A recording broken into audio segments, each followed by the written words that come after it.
ভোটের ওপর জনগণের আস্থা ফেরাতে রাজনৈতিক দলগুলোকে পাশে চাইলেন প্রধান নির্বাচন কমিশনার এএমএম নাসির উদ্দিন। সকালে রাজনৈতিক দলের সঙ্গে চতুর্থ দিনের সংলাপের শুরুতে সুষ্ঠু নির্বাচন আয়োজনে কমিশনের প্রতিশ্রুতি পুনর্ব্যক্ত করেন তিনি।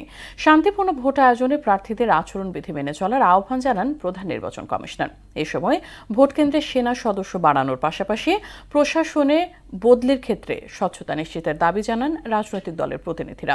এম আর আসাদের রিপোর্ট। নিবন্ধিত রাজনৈতিক দলের সঙ্গে নির্বাচন কমিশনের সংলাপের চতুর্থ দিনে বিএনপি, জামায়াত, এনসিপি সহ ১৩টি দল অংশ নেয়। সংলাপে সেনা মোতায়েন, আচরণবিধি নিয়ে কথা বলে দলগুলো। এই নির্বাচনে আপনারা এই সিদ্ধান্তটা নেন যে কোনো রিটার্নিং অফিসার, কোনো অ্যাসিস্ট্যান্ট রিটার্নিং অফিসার আপনাদের নির্বাচন কমিশনের বাইরে হবে না। দেখবেন যে দিস উইল একটা গুণগত পরিবর্তন আমাদের নির্বাচনে আসবে, আমি এটা বিশ্বাস করি।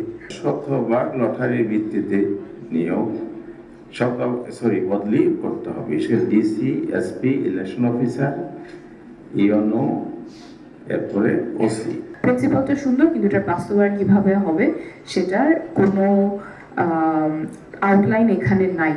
Would you have a social media monitoring cell যারা এটা তদারকি করবেন যে কারা করছে? সংখ্যাটা একটু বৃদ্ধি করে অন্তত 5 জন সেনা সদস্য একটা ভোট কেন্দ্রে, স্ট্যাকিং ফোর্স তো থাকেই।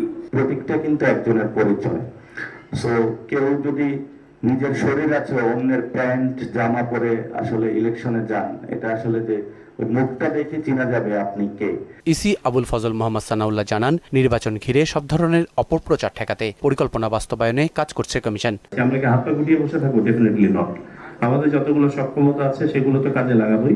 প্রথমত হচ্ছে যে আমাদেরকে ভালো ইনফরমেশন দ্বারা খারাপ ইনফরমেশনকে ফাইট করতে হবে। এটা হচ্ছে গ্লোবাল স্ট্র্যাটেজি, আমরাও এটা অ্যাডপ্ট করতে যাচ্ছি। ভোটারদের কেন্দ্রমুখী করতে রাজনৈতিক দলগুলোর সহযোগিতা চান প্রধান নির্বাচন কমিশনার। আপনাদেরকে অনুরোধ করব, আপনারা জাতীয় নেতৃবৃন্দ, পলিটিক্যাল লিডাররা যারা সরাসরি তৃণমূলের সাথে যাদের সম্পর্ক, তৃণমূল আপনাদের বক্তব্যের দ্বারা প্রভাবিত হয়, সরাসরি প্রভাবিত হয়, তা আপনারা জনগণকে একটু উদ্বুদ্ধ করবেন, একটু ভূমিকা রাখবেন।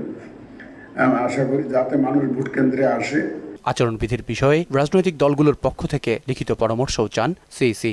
আমরা আমাদের প্রতিশ্রুতিতে অটল রয়েছি। এম আর আসাদ, মোহনা সংবাদ, ঢাকা।